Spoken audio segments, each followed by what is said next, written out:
ඔයාලා කැමතිද මුළු දවසම නැවුම් සාගර සුවඳක් එක්ක ඉන්න?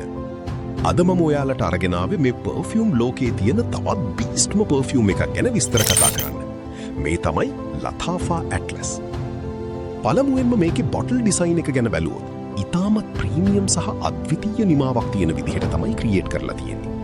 මේක ඉන්ස්පයර්ඩ් කරලා හදලා තියෙන්නේ ලෝකේ ප්‍රසිද්ධ ඕටෝ පැරිසි මෙගාමාරි පර්ෆියුම් එකට ඉතාමත් සමාන ඕල්ටර්නටිව් ඩියුප් එකක් විදිහට. දැන් බලමු මේකේ සෙන්ට් ප්‍රොෆයිල් එක කොහොමද කියලා. මේක ප්‍රධාන වශයෙන්ම ඇක්වටික් නැත්නම් මරීන් ඕෂනික් වයිබ් එකක් තියෙන පර්ෆියුම් එකක්. මුලින්ම ස්ප්‍රේ කරපු ගමන් සී සෝල්ට් සහ ලෙමන් වැනි නැවුම් සුවඳක් දැනෙනවා. ටික වෙලාවකින් මේකට එකතු වෙන්නේ දවානා සහ අයිරිස්.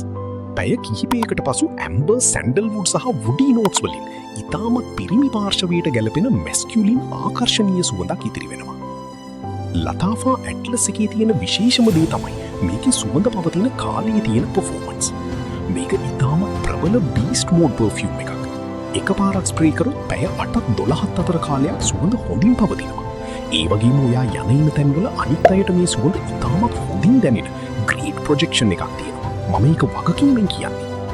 ඉතින් ඔයාලත් මේ බීස්ට් මෝඩ් පර්ෆියුම් එක පාවිච්චි කරලා තියෙනවා නම් ඔයාලගේ අදහස් කමෙන්ට් කරන්න යන්න. මේ වගේ තවත් පර්ෆියුම් රිවිව්ස් බලන්න අපේ channel එක follow කරන්න යන්න.